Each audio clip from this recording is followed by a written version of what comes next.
I do have to start off with this. This is like the second or third time I've attempted to record this video. There's been like audio issues with this, so if you see this review going up at all anytime soon, that means I got the audio issues fixed. So I'm gonna try this again. Recently, I watched Godzilla Minus One. Godzilla Minus One. I've never been too much of a Godzilla guy. My preference has always been King Kong, you know, the 1932 original, I think that's when it came out, as well as Peter Jackson's movie, and even like Kong Skull Island, the Monsterverse movie. I really enjoy that one. So this is actually my first Japanese Godzilla movie. This is the first one that I, both in a theater and actually seeing it. In my notes, I actually have down that I gotta watch Shin Godzilla ASAP. But actually in between watching Minus One in a theater, which was the last theater going experience I had of 2023, to recording this video, I actually did watch Shin Godzilla, and I will have more to talk about with that in the what I watched this month video for January, but I really enjoyed that. Godzilla Minus One is set after World War II, mainly after the bombings of Hiroshima and Nagasaki. Japan is basically at their lowest right now, and they are slowly recovering back from World War II and everything that happened. And then Godzilla shows up. I'm sure I'm not the only one that has the complaints with the Warner Brothers Monsterverse movies, you know, the ones with the Gareth Edwards Godzilla and like Godzilla vs. Kong, those movies. Those human plots aren't really that good, are they? Even though I relatively enjoy those movies, I think they're fun to put on, those human subplots really aren't that great.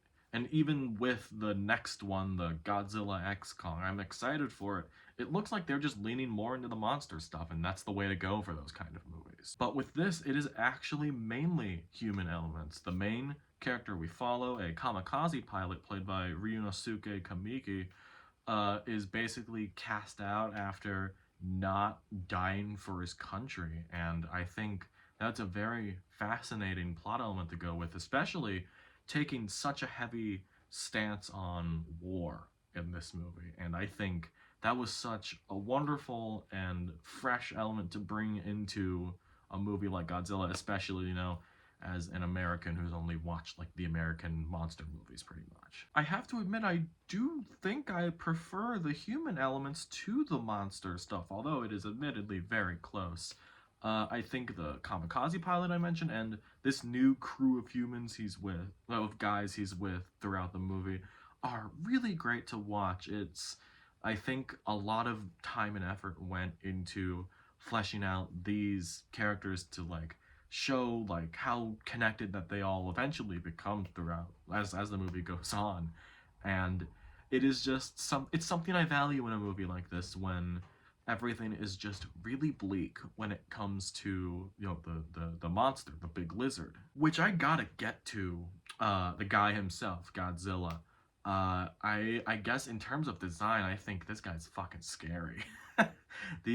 I like the fact that he moves slow, because even though, like, even in the 2014 Gareth Edwards Godzilla, he moves relatively slow, but made him move faster in some of those newer ones. But in this, I love that he is just a hulking beast that is going around destroying pretty much everything that it comes across. It really adds, like, it's some of the best, like, in terms of a disaster movie. It's not only some of the most detailed on-screen destruction I've seen, but it's also hit so much harder when you care about the characters in there. I feel like that is a huge thing that not a lot of these movies get right, especially some of the American ones, but this nails it. Every scene with Godzilla and them, whether it's him like moving around and like destroying cities, or even when like there's the tactics of trying to take it down, is truly incredible to watch. And I think that is because of the writer and director Takahashi Yamazaki. I think he did an incredible job. I don't know the filming timeline of this, but if this was filmed like at all during like within the second half of 2022 maybe.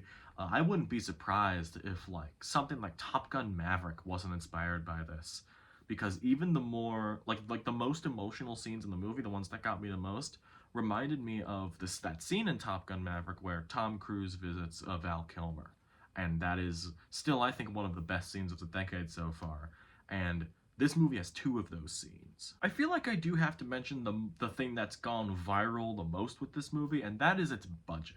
Which, of course, we are living in an era where a lot of big movies are like getting overblown budgets, mainly because they were filming during COVID. But like there's no way an Indiana Jones movie should have a $300 million budget, and I liked that movie. Godzilla Minus One at first had a reported $15 million budget, but Yamazaki had actually come out and said it might be less than that. So there's no concrete number on it right now, but we know it's less than $15 million, which...